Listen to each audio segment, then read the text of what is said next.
The architecture speaks, they said. That's funny.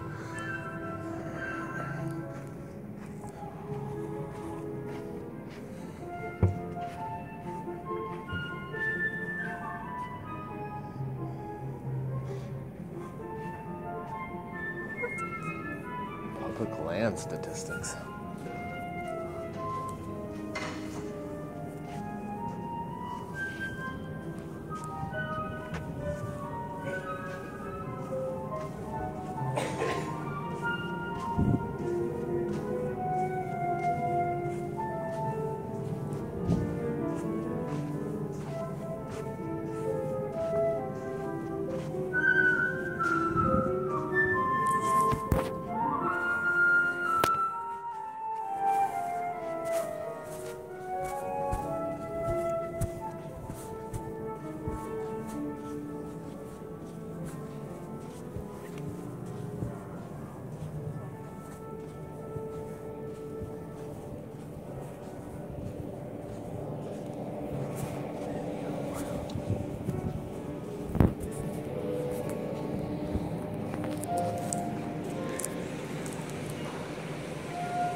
Houses. What's Fred Harvey?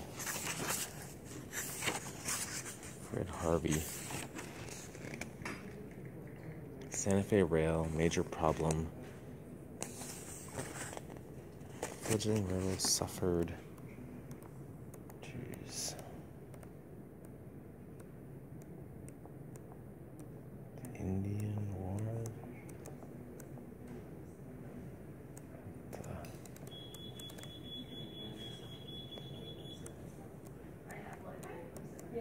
Interesting. Whoa, where are we? What's this? Grand Canyon. These real? Oh, Navajo blanket prints.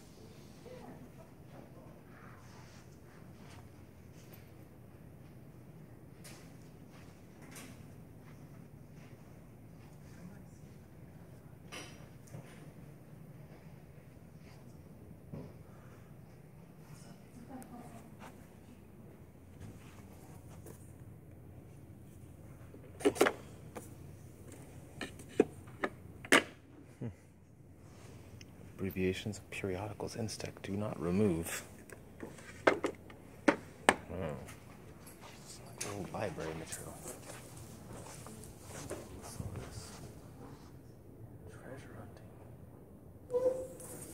How and where to find gold? What? Secrets of the 49ers.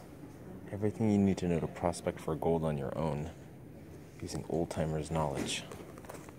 Dang.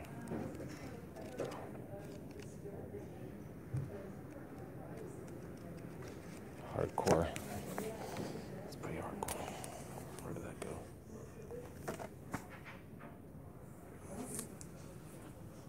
Rocky Mountain Railroad album.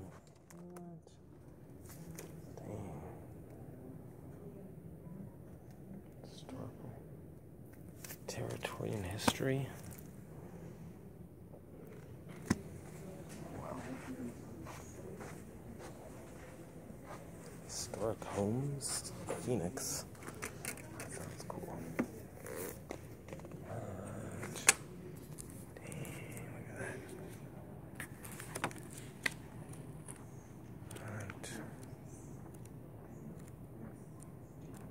Dang, this is knowledge here, jeez.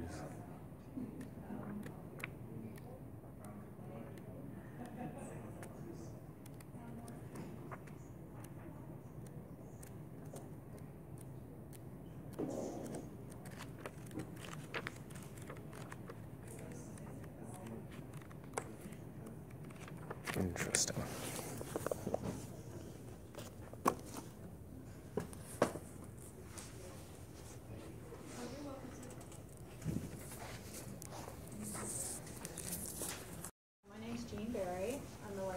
Charge of this special collection, the Arizona Room. Really happy to see you all here today.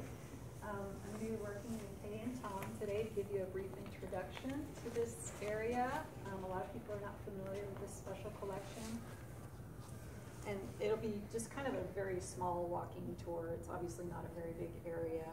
So if you're sitting now, that's fine. We're going to move around and show you a couple of things over here in a little while, but just be comfortable and do whatever feels best for you to see and hear what you want to see and hear. So this is a special collection, and because of that, it's treated very differently from any other location in the building. So there's some special rules in place to try and safeguard the collection for the future.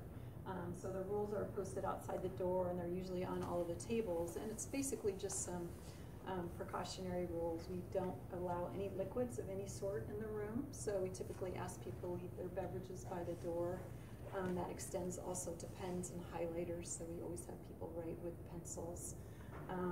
We don't have any scissors or cutting instruments in here because sometimes people will cut out things that are special to them, and then it's not here for the next person that comes along.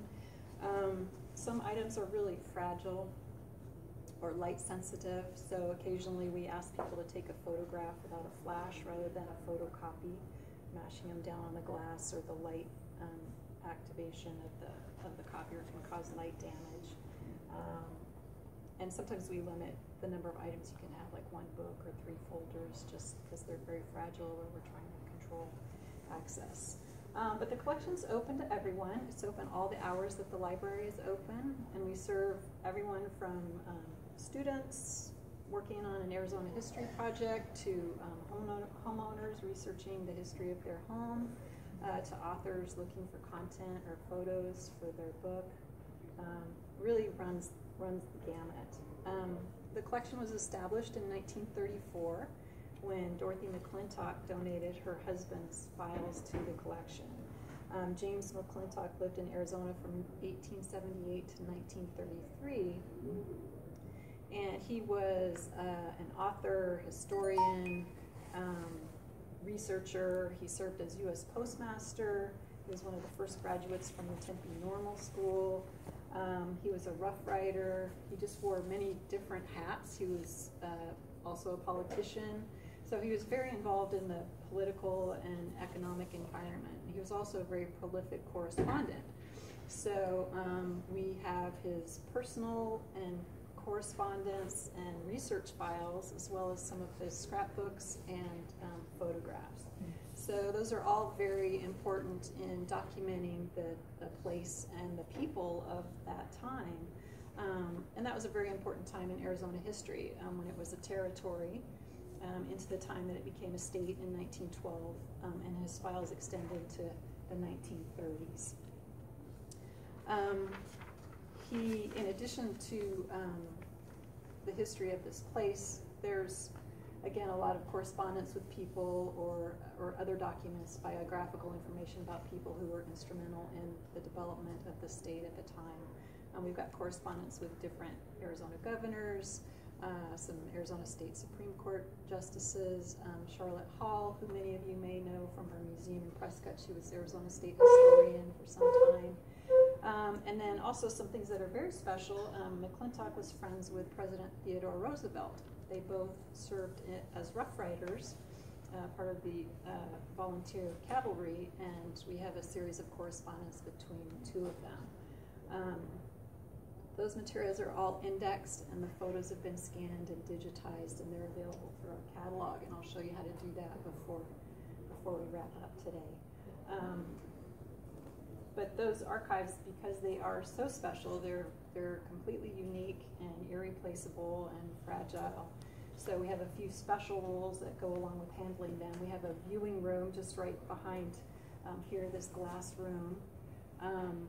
We ask people to wear white gloves so that body oil doesn't get off on the files. We do ask you to leave any personal items like a purse or a backpack. We'll secure that for you. You'll write on colored paper with pencil rather than white paper, and we'll limit the number of items that you can see at one time.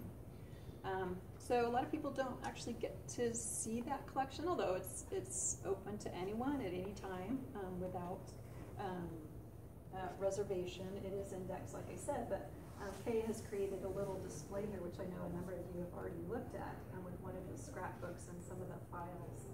Do you want to talk about that, Kate? Part of what makes the collection unique, Jean mentioned that we have these personal writings. We have 33 linear feet of files, and that includes correspondence, as she said.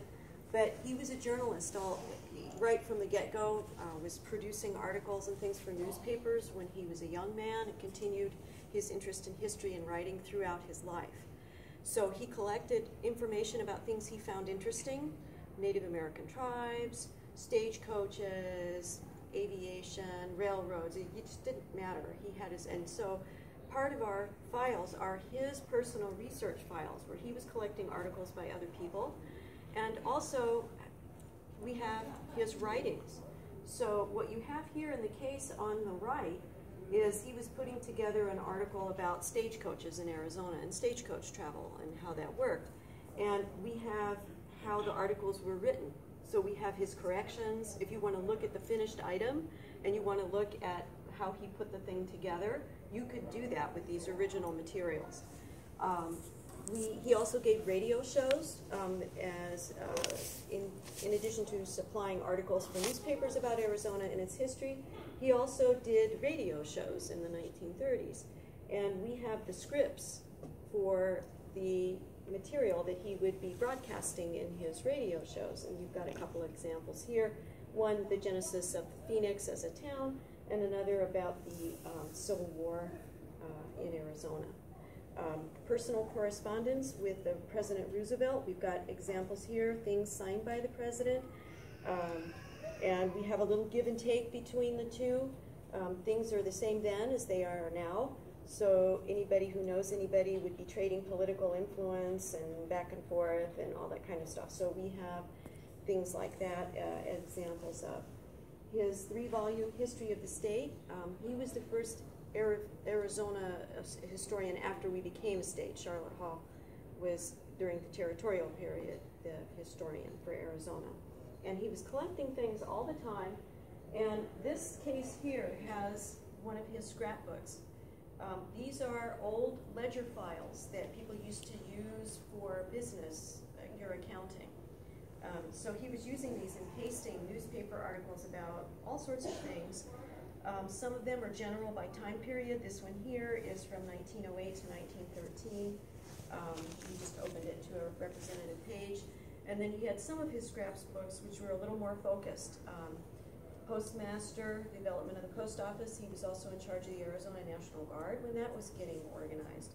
So some of his scrapbooks contain material specific to that, as opposed to just kind of a general history of the state as things go by day to day.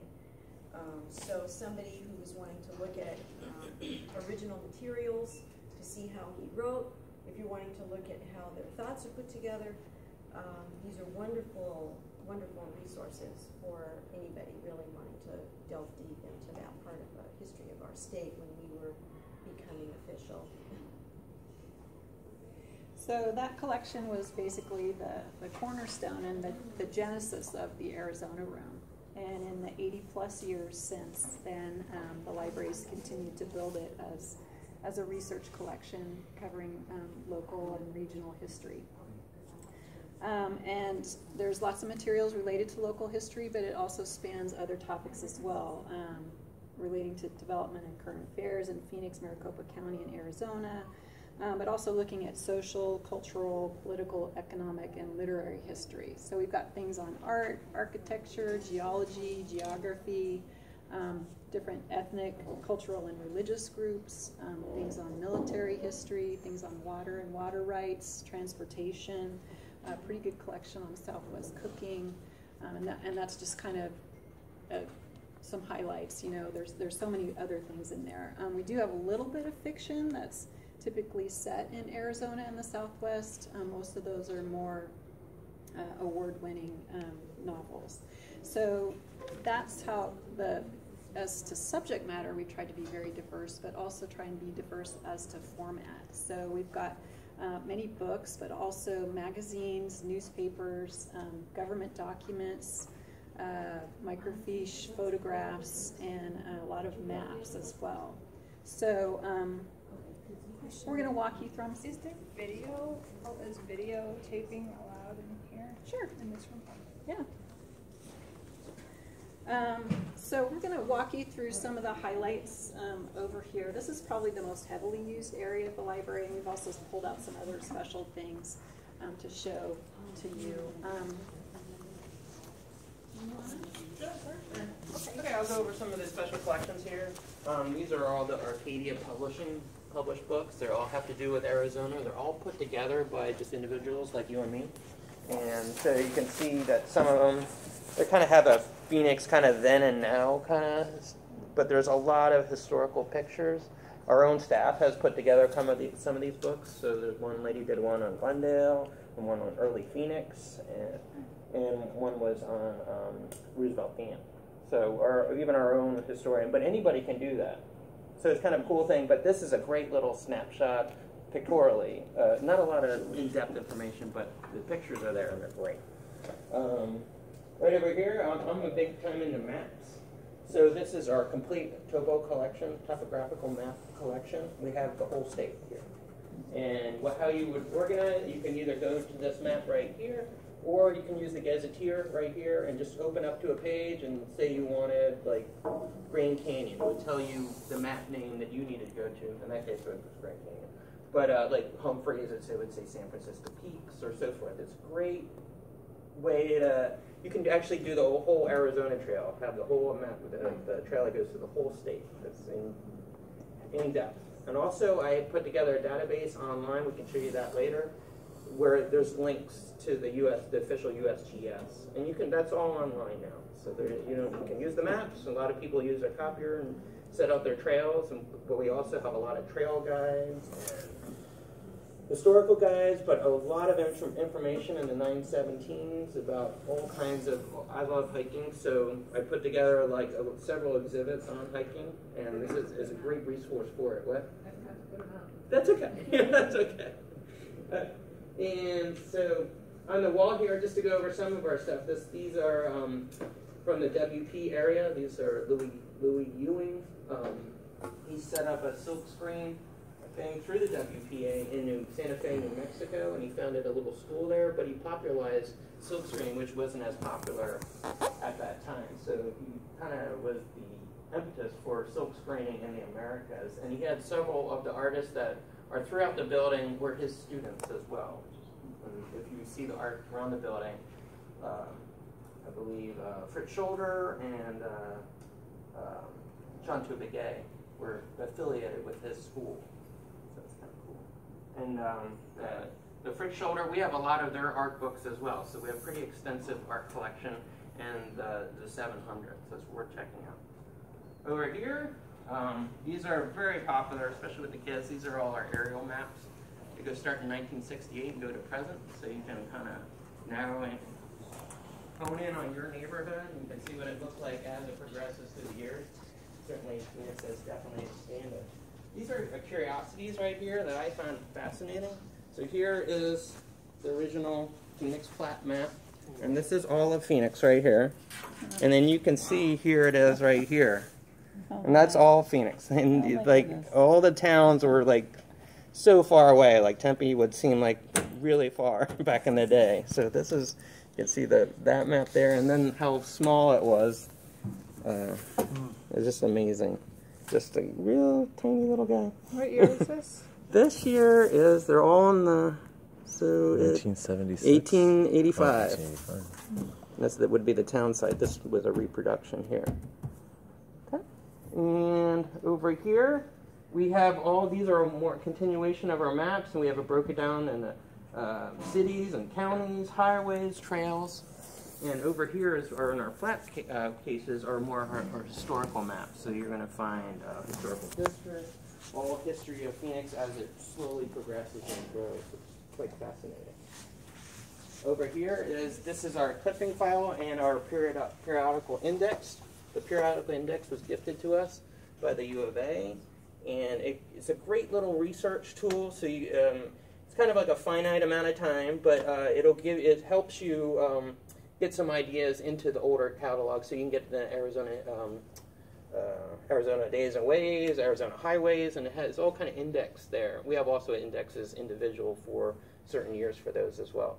But here's our clipping files. This is probably one of the more fascinating things. It started in 1968, and the librarians would cut out articles and then have different files set up for each article, and it slowly expanded, and we had some budgetary issues in the early 90s, so it stopped in 92. But it's like a real snapshot of that time period. Now we've continued to add files to it, and we've added more and more information to it over the years. So you can have like a file on John McCain. There was like 10 files like that, just full information. You could write a whole biography or do a whole report on him. Would this be the room it would come to for like wanting to find it used to be called, I think, Arizona Gazette? Or, Yeah. Yeah. If we wanted to say, oh, I'm looking for an issue. We have the Arizona Gazette and Republic are out on the main floor, and you just pull that year and sit down with a microfiche reader and just go for it. Yeah. None of it is indexed, so you'd have to have a good idea or do a lot of reading to figure out where you wanted to be. Over on this side over here, these are all our special collections. So we have mining, we have historical districts, kachinas, and rock art, some of our oversized material here. But the historical district is probably the information that has probably hit the heaviest. Terry Goddard set up the historical districts in the late 80s. And so we have created files and put for newsletters or whatever we could find about individual historic districts. On the other side and all around this U right here, these are all our directories. Probably most people use these because they're researching their properties, or they're researching commercial properties, determining whether there was any chemicals processed on that. People come from the city with this form they need to fill out. So like there was a gas station or a laundromat on their property, they need to figure out how to take care of that. But I've done it for my own property. My house was built in the 40s, and I found out there's only like 2 owners the whole time, and very curious little things. And I found out my guy was a prominent banker, and his brother was the mayor. Just a normal house, but he was very fascinating. So yeah, it'll provide that little insight into your property as well as you're looking for personal information like what the person has done, stuff like that. So I use government documents and a lot of the materials that I could gather from this room and original articles from back in that time period. We also have on our microfiche, which we have plenty of over here, census information, Sanborn maps, all kinds of stuff. But then just randomly I found that we have all their newsletters and bullets, and they're all on microfiche. And they had their own cities or worlds inside the camps that just kind of normalized their lives. Say baseball games, and it's kind of like a normal little newspaper that you would find anywhere except kept people. Yeah, so it's quite disturbing, but illuminating that you can see that kind of information from their perspective. It was all made by them, so it was great. Another great aspect of our collection is we get donated all the yearbooks. So we don't have like a comprehensive collection of yearbooks, just a smattering of whatever people have donated to us. My own yearbook isn't here, unfortunately, but that was donated not by me. But certainly we have them like for every decade going back to the Union High School in the 20s. But certainly you can track hairstyles or whatever report you like about the development of progression of history, I don't know, education.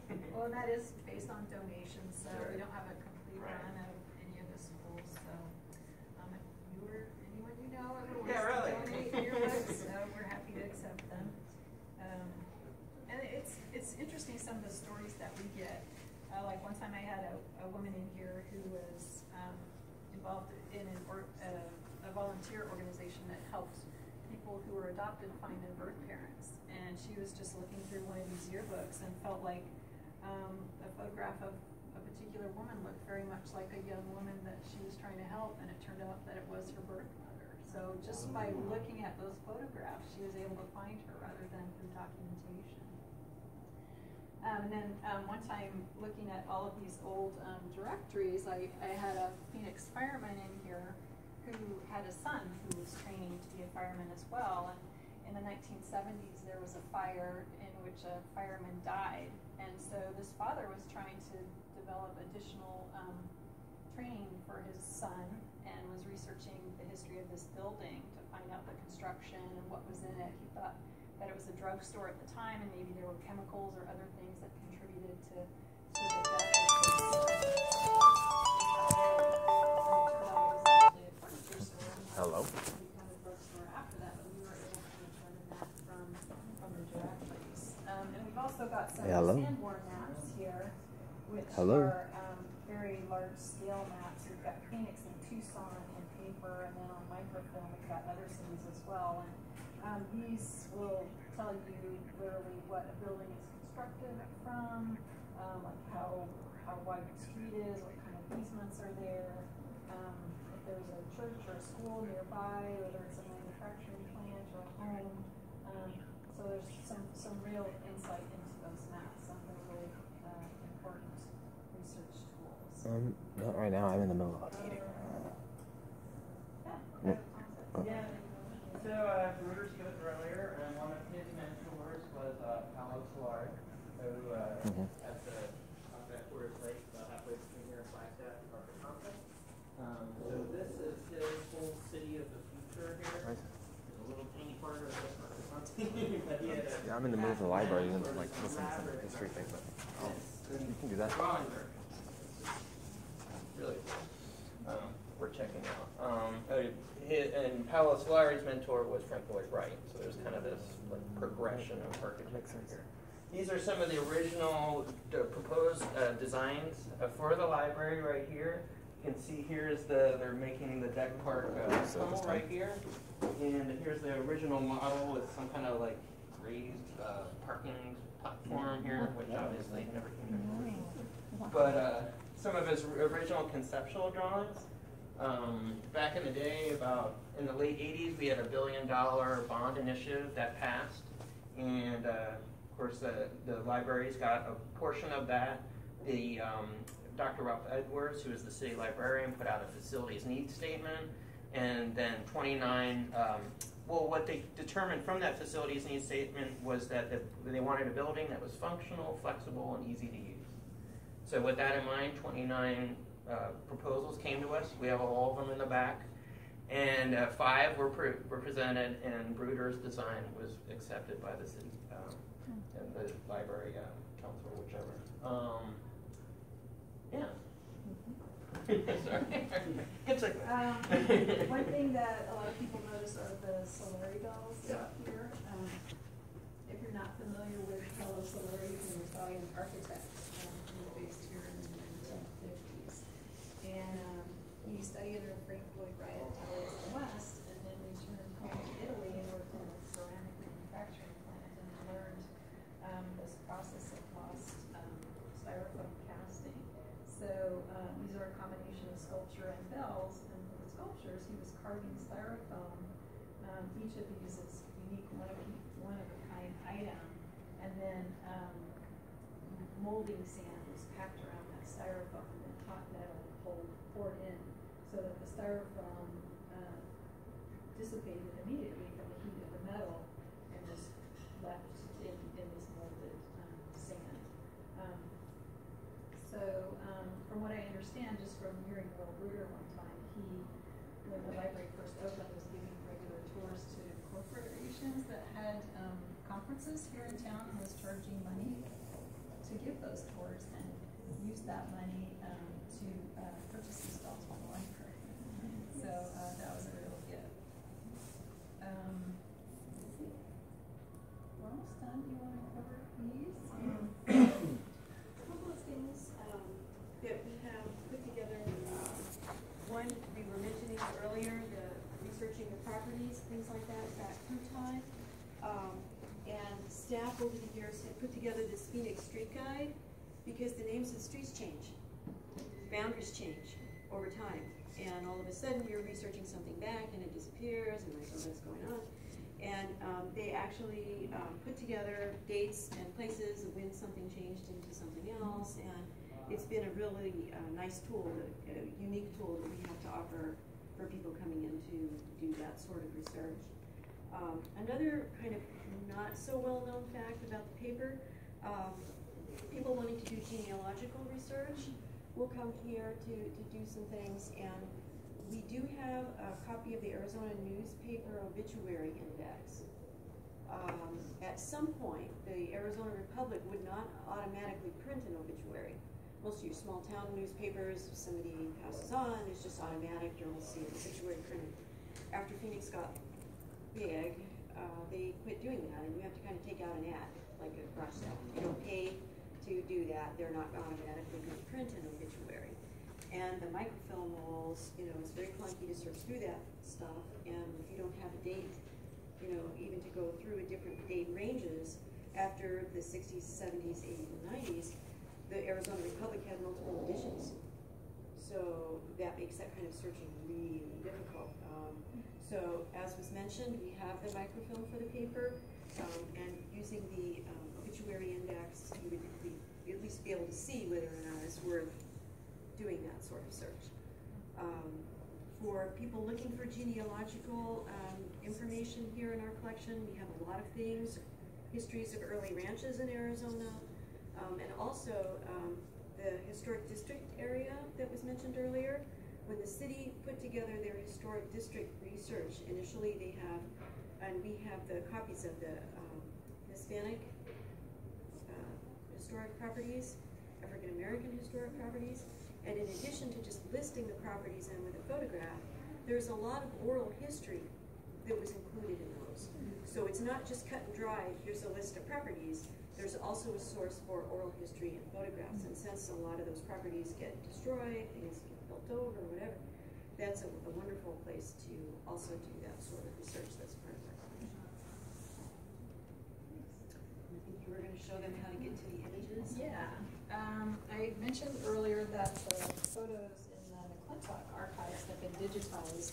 There's about 2,000 photos, and they have lower quality images available here, and anyone's welcome to use those. You can, if you like, get a print copy for relatively cheap. We don't charge anything. We outsource it to a lab, which is just charging you whatever their cost is to reproduce it in different sizes, and that can be used for personal or professional use. But from the library homepage, phoenixpubliclibrary.org, we've got a category called e-library, and Arizona Images is what it's called, and it's right under here. And there's some information about price estimates and how to actually request a print if you decide that you want to do that. Some people do it for their home or their business, you know, if they're trying to find some photos that are in the time period of a historic building. Sometimes they think it's cool to have photos from that time period. And then you can just search topically. If I can type here. I'm looking for Roosevelt Dam, and I can see different images here. So there's a little link to view image, and then you can actually see it. So we've got quite a few in the collection that are documenting the actual construction of the dam, and then some that are afterwards, and the dedication when Roosevelt came and talked. So I used this at one point during the centennial, and for 2012, the dam was also having a centennial as well as the state. So I had created a little display similar to what Tom did there for the Japanese internment camps, using materials that are available here in our collection. Another one that I think is kind of fun is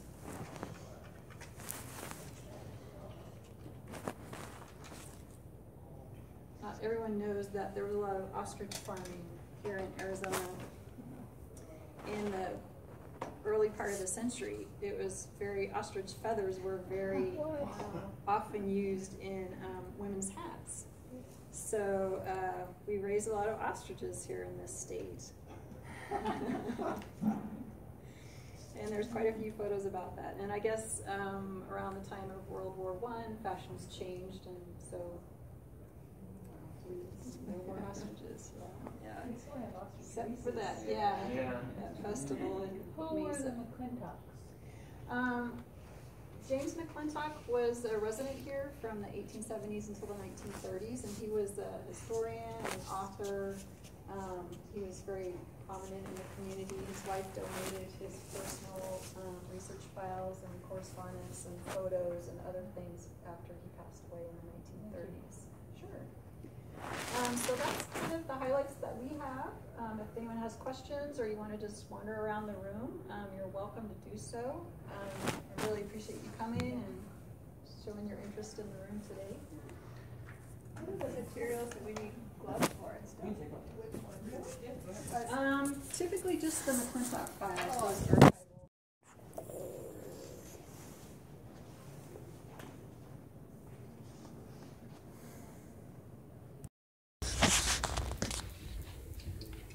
Loyalty Club. What the heck?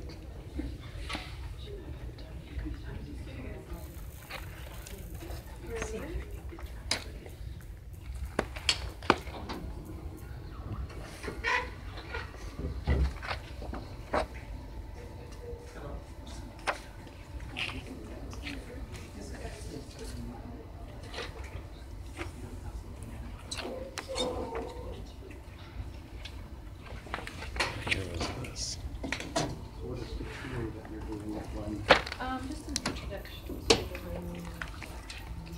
Oh, okay. A lot of people here that maybe are not familiar with here. Right. Oh, that's great. Got some really traveling environmental consulting. Traveling. And you go to a new library. Hear about the summer solstice celebration. I just came from the Arizona room tour, which was badass. Oh man, I'm gonna come back to there. There's all kinds of cool research you can do there.